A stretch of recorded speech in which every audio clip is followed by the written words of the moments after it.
Welcome to More Than a Few Words, a marketing conversation. This is your host, Lorraine Ball. And in this conversation, we're going to talk about influencer marketing. And I know you think you've heard it all, but there's lots to learn about how to really reach a community that is reaching your customers. And to have that conversation, I've invited Sarah Stahl to join me. She's the co founder of Market Movers, and she lives at the intersection of AI marketing and hospitality.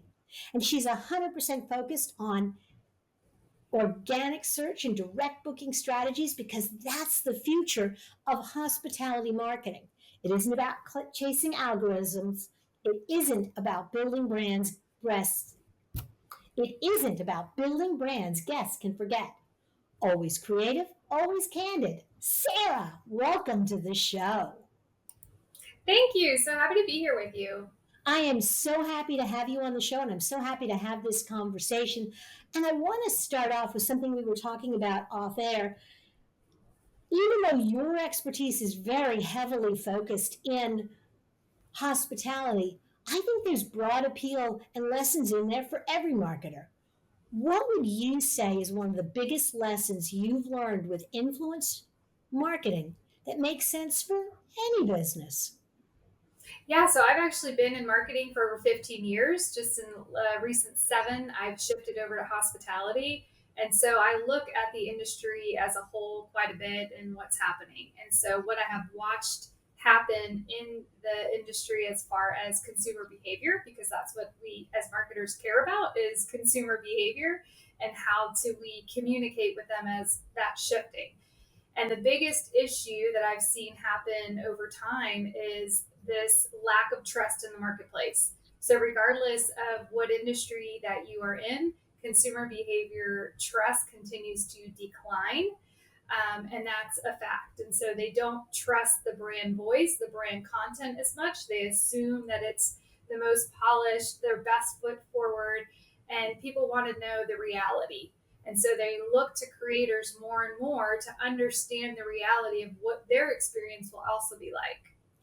It is that candid, authentic voice that really consumers are connecting with. I think that's why reviews in general are important, but then I think also knowledgeable voices in an industry that people feel like, I know this person, I can trust them, and they say this is good. Are there characteristics that you look for when you're trying to match your client with a good creator or a good influencer? Are there things that make a good match for a company? Yes. So I've worked with hundreds of creators at scale. So there's a lot of flexibility there. So one thing that I immediately look for is their relationship ability. So do are they willing to take a couple of early jump through a couple early hoops in order to build that strong relationship? Because not every creator has the right personality. And just like when you hire an employee, sometimes you have buyer's remorse after you hire an employee because you jump all in with that employee. And you're like, this is the right one. And then on day one, you find out this is not the person I interviewed. So I take a very similar approach because people are people with creators. And I always give creators a chance first. And then they understand their initial boundaries. And as long as that relationship building process blossoms, then they get more opportunities. That makes tremendous sense. Um, let's say I'm a restaurant or a little Airbnb or even a shoe store, and I'm looking at influencers, and there are some people that I like. I think they're funny. I enjoy their content. When I talk to them, they have that I'm willing to help you mentality. But is that enough? Is that enough to make them an effective influencer for me and my brand? So it depends on their numbers. The second thing I look at is their engagement, right? So I don't care about their followers so much. In fact, 90% of the creators that I've worked with over the years have had less than 10,000 followers. So I try to stay away from the influencer word as much as possible, although it's kind of challenging because people think like Kim Kardashian type or that kind of thing, where really what you're looking at is someone in a niche marketplace that has already spent so much time building trust and relationships with their audiences. So you can see that through their engagement rate or organic engagement. You can see it in the comment section. You can see it in shares. So there's dashboards available to be able to kind of like look and gauge to see how well their organic engagement is performing. And that's way more important than follower count. Absolutely. Absolutely. I totally agree. And you hit on what I think is the magic word there, and that is niche. That it doesn't really matter if I love you, if I think you're funny, if your niche is restaurants and I'm selling shoes, we may not be a match made in heaven. Mm-hmm. Yeah, and so that's back to I give everybody one chance, right? Because when a content creator is creating content, they even can get redundant in the things that they're saying. So when they throw something different and unique and their spin or take on something else. So let's talk about a restaurant because that's actually a really hard thing to sell on the internet because you can't taste it, you can't smell it, you don't know if it's hot or cold. You know, there's a lot of senses that determine if that was a good meal or not. And so if a creator knows how to story tell and they know how to communicate with their audience, they can answer those questions and they can create the story that better sells that when you can't experience it yourself so that you want to. Absolutely. I, the word that you really focused on there was that finding creators who can tell the story but are knowledgeable enough to tell the story in a way that's going to make it real for your audience.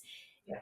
Good food writers have amazing vocabularies. They know 43 different ways to say delicious. And if you're selling a restaurant, you need that. You know, not long before social media, but before social media dominated, and it was really more about reviews and blog posts and long form content, you could separate out the people that really knew. And I think you still can when you look at quality of their photos and what's their engagement and do they say anything that's going to make you uncomfortable? What do you do when you're in that kind of relationship and an influencer who you've had a good relationship with intentionally, unintentionally says something that's just inconsistent with how you want to be positioned in the market? I see what you're saying here. The way I operate is because I know that the trust factor is so low in the marketplace. I don't care about that. I actually do not tell creators what to say because they care. I give the creators who we have a better relationship with more responsibility because I trust that they're going to be honest and they're not going to like tear us down or anything like that. But it actually two things. It could create controversy and gives you the opportunity to step up and respond to it. I think that's one of the biggest uh, fears of businesses is somebody might say something bad about us online. Well, guess what? They already have, and you don't know about it. So saying something, getting something said bad about you online, or even you mentioned more in the more negative realm. It's an opportunity to step up and be part of the conversation. And that's actually how you build more trust. So it does not always have to be perfect. And if it seems perfect, whether it's coming from a creator or not, people tend to stop trusting it. You also mentioned something there that many business owners don't really understand. This is not a hands off process. Yes, you're working with creators, they are helping you tell your story, but the real magic is when you're engaging and interacting with them and telling that story together. Yes, and a good example of that is while I was developing the creator program, I'm a marketer in my profession, and so I'm always looking for other ways to tell those stories, other avenues. So there was one girl who was creating for us. I think she came to the property about 6 different times, and just because we built such a great relationship. And I got to know her, and the fact that she had lost her father a few years before, and it had completely devastated her. She was single into her 40s, and that was like her best friend relationship. And so she told me when she came to the property, she actually could feel the weight of the loss of her father kind of like slowly diminishing just because of the peace of the property. So I ended up asking her, how do you feel about me showcasing you in a one-page magazine ad in one of the travel magazines that we had a monthly deal with? And she's like, absolutely, be happy to tell the story. So I procured a photographer to come do a lifestyle shoot with her and told her entire story about how she felt like she received relief in her grieving process on the property. So Yes. finding the it's not just about having creators come in one time and they're going to do some magic for you. You have to build the momentum in the content creation process. And if we could just touch on it for one little second, the search as we know it is changing, and 70% of the content that platforms like ChatGPT are pulling from are not from your website. No. And so where is that content coming from? It's coming from creators and stories because it's not your content. And so you have to find these consistent ways to be in content at scale. And the most cost-effective way is to start with creators and let those stories evolve over time. Fantastic. Sarah, thank you so much. This has been a wonderful conversation. Oh, thank you. I appreciate the opportunity. I'm going to encourage anybody, if you are listening, if you are curious about other things that Sarah's doing, or if you are specifically in the hospitality industry, you want to check it out. You will find that information at sarahstahl.com, SarahStahl.com. Sarah, thanks again. And if you're looking for more marketing tips on a range of topics, be sure to subscribe to More Than a Few Words wherever you listen to podcasts. Share them with a friend, listen to two, they're short. This has been another episode of More Than a Few Words. Thanks for listening.